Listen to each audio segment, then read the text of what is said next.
Hey everyone, welcome to my new vlog. আজ জামাই ষষ্ঠী।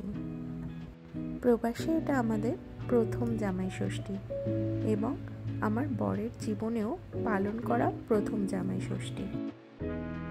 আমাদের বিয়ে 2022 সালে হলেও 2023-এর জামাই ষষ্ঠীতে আমার বর তখন কানাডাতে ছিল আর আমি ইন্ডিয়াতে ছিলাম, তাই ওর জামাই ষষ্ঠী পালন করা হয়নি। যদিও এই দিনটা আমি গত বছর অন্যরকমভাবে পালন করেছিলাম, সেটা আমি আপনাদের পরে দেখাচ্ছি এই ভিডিও শেষে। তো প্রস্তুতি আমি কাল রাতেই শুরু করে দিয়েছিলাম এবং সব কিছু ম্যারিনেট করে চিংড়ি মাছ ছাড়িয়ে রেখেও দিয়েছিলাম আজ সকালের জন্য। এখানে আসার পর থেকে জানি না কেন আমার রাতে একদম ঘুম হয় না আর সকালের দিকে খুব ঘুমাই। তো সকালে উঠতেও দেরি হয়ে গিয়েছিল। তারপর কোনো রকমের ব্রেকফাস্ট বানিয়ে ওকে কফি করে দিয়ে সোজা চলে এসেছিলাম মশলা বাটতে। তারপর মশলাটাকে কষিয়ে নিলাম এবং চিকেনটা রান্না করা শুরু করে দিলাম। বানিয়েছিলাম দই চিকেন।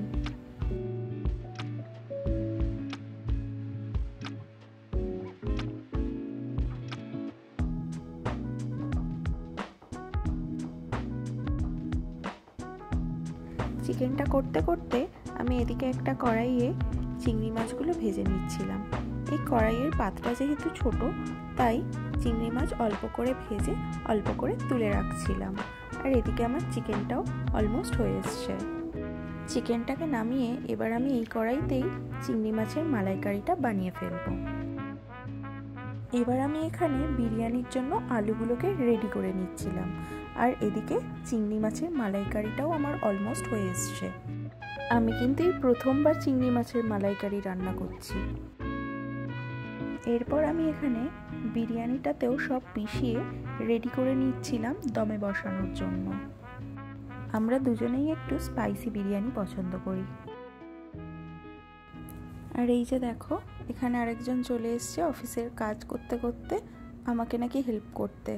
সে নাকি আর বিরিয়ানির গন্ধে থাকতে পারছে না। এদিকে আমার বিরিয়ানি দমে বসে গেছে, অলমোস্ট 2:30 বাজতে যায়। আর এদিকে আমি একটু পাঁপড় ভেজে নিলাম ডালের জন্য। তো রেডি হয়ে গেছে আমার বরের প্রথম জামাই ষষ্ঠী স্পেশাল লাঞ্চ। আছে সাদা ভাত, আলু বিরিয়ানি, মসুর ডাল, পাঁপড় ভাজা, চিংড়ি মাছের মালাইকারি, দই চিকেন আর একটু স্যালাড। আমার বর এরকম কুচো স্যালাড খেতে পছন্দ করে। আর এদিকে অল্প একটু মিষ্টি। এখানে এত ভ্যারাইটি মিষ্টি ভালো পাওয়া যায় না, তাই যা পেয়েছি আর ও যেগুলো তার মধ্যে থেকে খেতে ভালোবাসে সেগুলো দিয়েই অ্যারেঞ্জ করার চেষ্টা করেছি।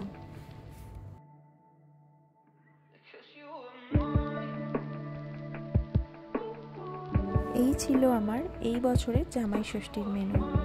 অনেক কষ্টে তাকে আজ আমি একটা পাঞ্জাবি পরাতে পেরেছি। কিছুতেই পাঞ্জাবিটা পরবে না, তার শুধু একটাই দাবি ছিল, ও যদি পাঞ্জাবি পরে তাহলে আমাকেও একটা ড্রেস পরতে হবে। এবার আমি তোমাদের দেখাবো গত বছর এই দিনটা আমার কিভাবে কেটেছিল। গত বছর আমরা একসাথে না থাকতে পারার কারণে আমাদের প্রথম জামাই ষষ্ঠী পালন হয়নি, কিন্তু আমার শাশুড়ি মা আমার জন্য বৌমা ষষ্ঠীর একটা সারপ্রাইজ অ্যারেঞ্জমেন্ট করে রেখেছিল, যেটাতে আমি খুব খুশি হয়েছিলাম। এই দিন সকালে উঠেই আমি চলে গিয়েছিলাম টাকিতে মায়ের কাছে।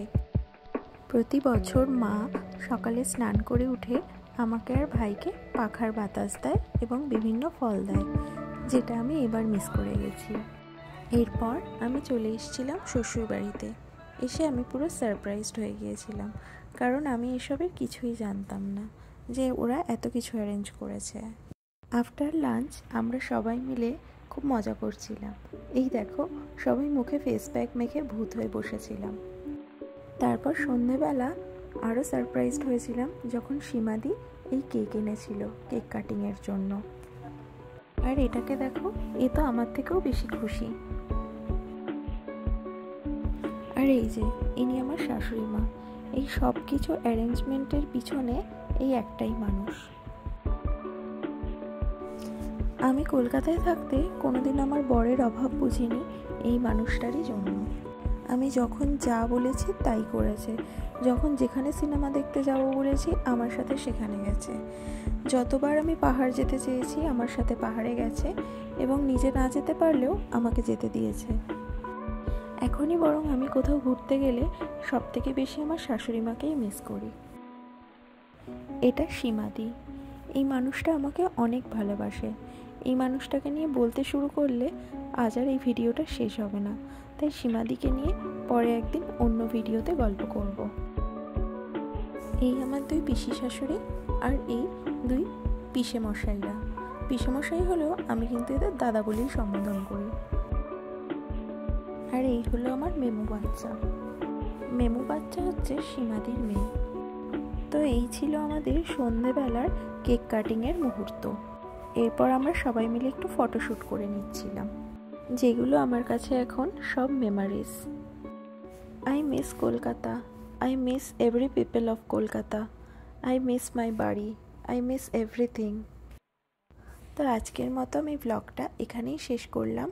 তোমাদের কেমন লেগেছে জানিও, আর ভালো লাগলে একটা লাইক করে দিও। Good night.